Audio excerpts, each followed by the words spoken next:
Assalamualaikum warahmatullahi wabarakatuh. Kembali lagi dengan saya di channel ini. Kali ini saya akan membuka program baru yaitu SBS Santai Bahas Sejarah. Tempat di mana kita akan membongkar sejarah dunia. Dengan saya Robi dan teman Saya akan dari suara.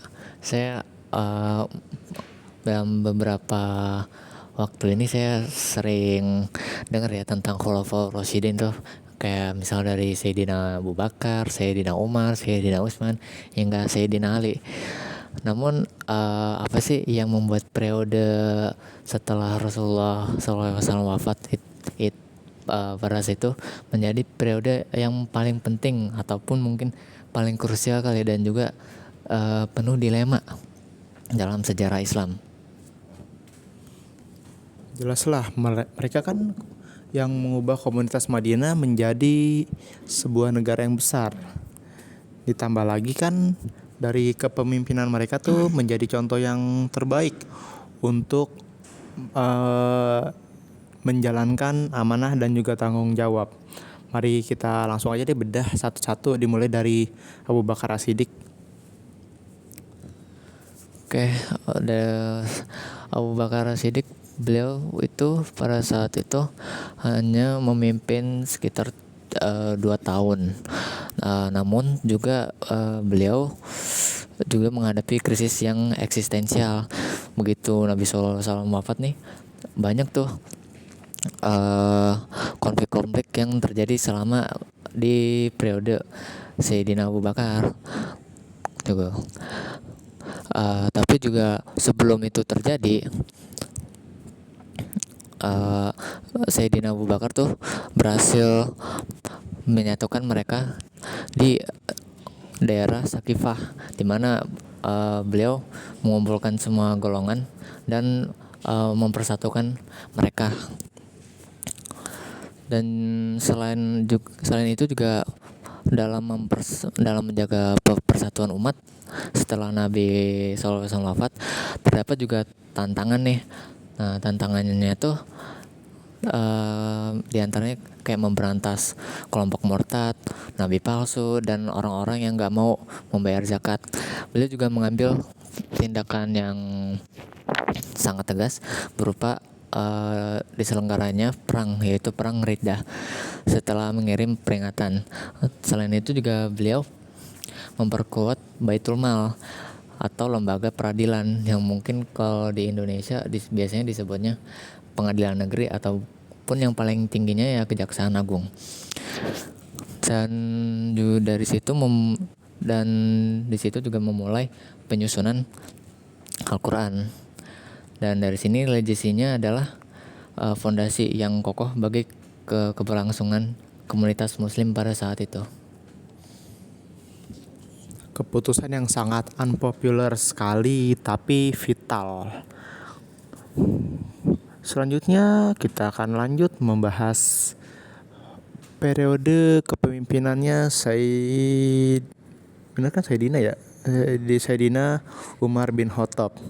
Tapi ini sayang sekali pembahasannya tidak terlalu lengkap yang ada di makalah.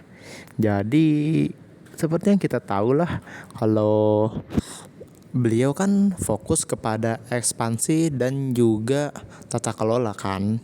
Nah, mari kita dengar pembahasannya, oke? Sebenarnya sih betul, tapi namun berdasarkan rumusan masalah, fokus beliau tuh pada saat itu adalah pengembangan sistem pemerintahan dan penegakan keadilan. Nah, di masanya beliau tuh kekhalifahan meluas sangat pesat. Kita bisa bayangin lah dilemanya beliau pada saat itu tuh, bagaimana mengatur wilayah yang begitu besar dan beragam isinya. Beliau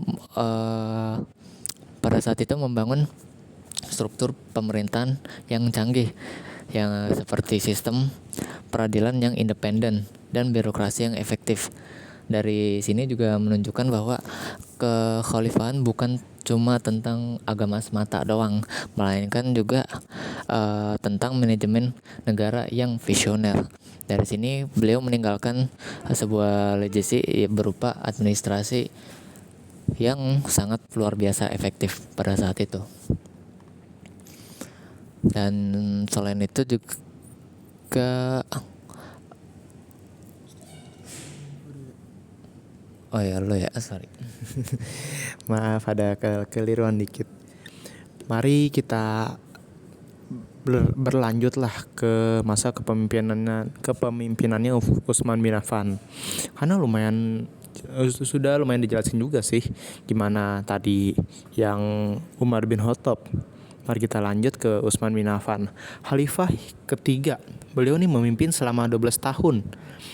Itu ke masa kepemimpinan yang terlama. Apakah kebijakan dan dilema terbesar beliau?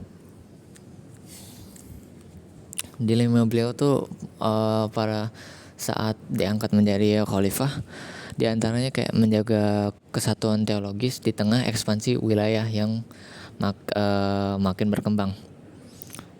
Kontribusi beliau itu juga pada saat itu terutama pada ini ya, kodifikasi Al-Quran, karena penyebaran Islam kan pada saat itu udah mulai terlaksana hingga sampai ke wilayah non-Arab. Nah di situ menimbulkan perbedaan dialek. Kalau misalnya ataupun mungkin biar mudahnya tuh aksen kali ya. Misalnya kayak orang Rusia ngomongnya bahasa Inggris, tapi kita dengarnya tuh dia tetap ngomong bahasa Rusia padahal dia ngomongnya bahasa Inggris. Jadinya kurang lebih seperti itu. Nah pada saat itu Sayyidina Utsman memerintahkan penyusunan Mushaf Utsmani dan mengirimkan salinan resminya ke pusat-pusat Islam yang tersebar di seluruh Jazirah Arab dan seterusnya.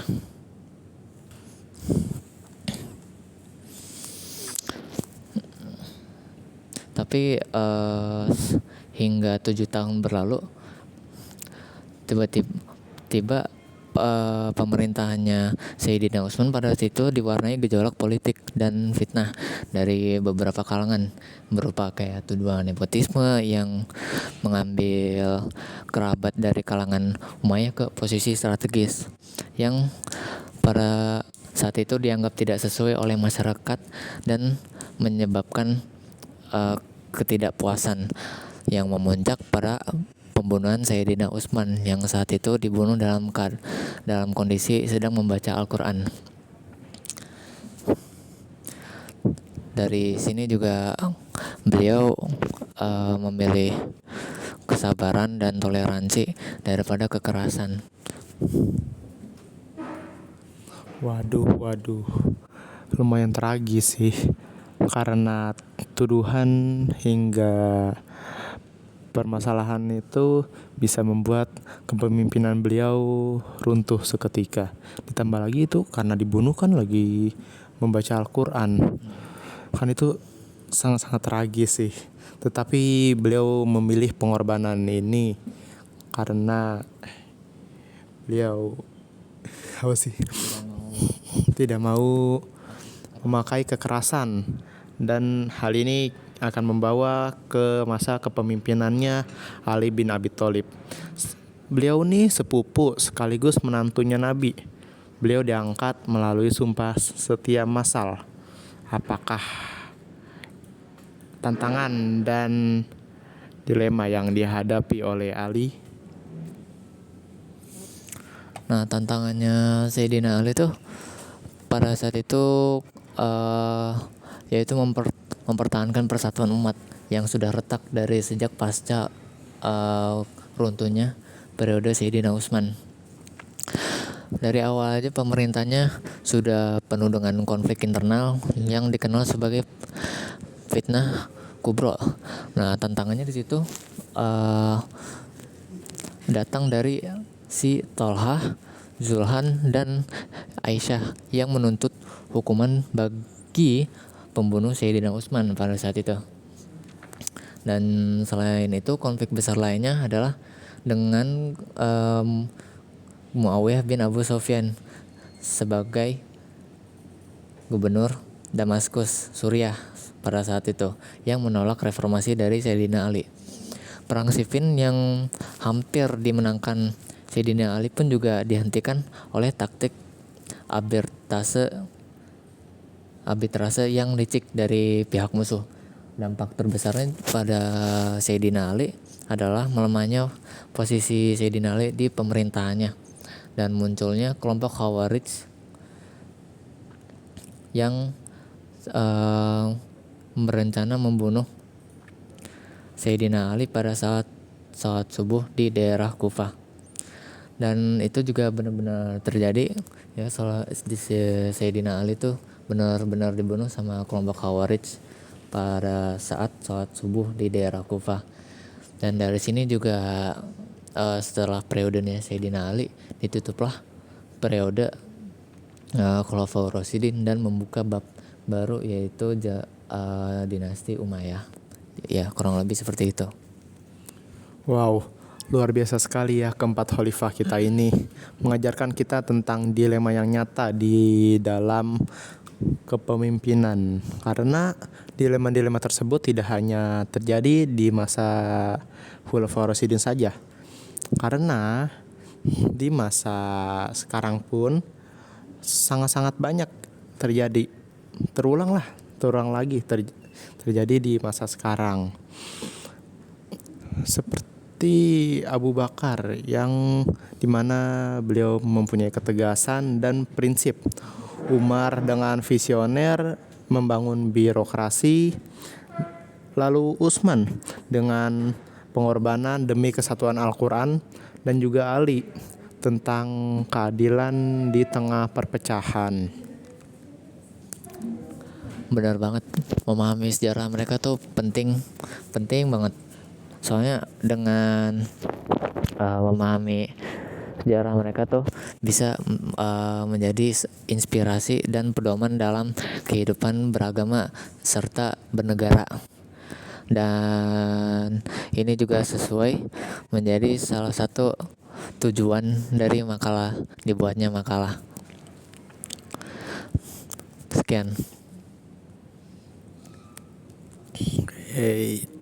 Semoga bermanfaat lah ya dari pembahasan kita ini untuk kalian yang mungkin sambilan mengerjakan tugas ini juga mungkin, atau yang hanya ingin mendengarkan jadi teman makan. Semoga bermanfaat ilmunya. Sekian dari saya di episode SBS Santai Bahas Sejarah dengan saya Robi dan teman saya Hakam dari Suara pamit undur diri. Sampai jumpa. Assalamualaikum warahmatullahi wabarakatuh.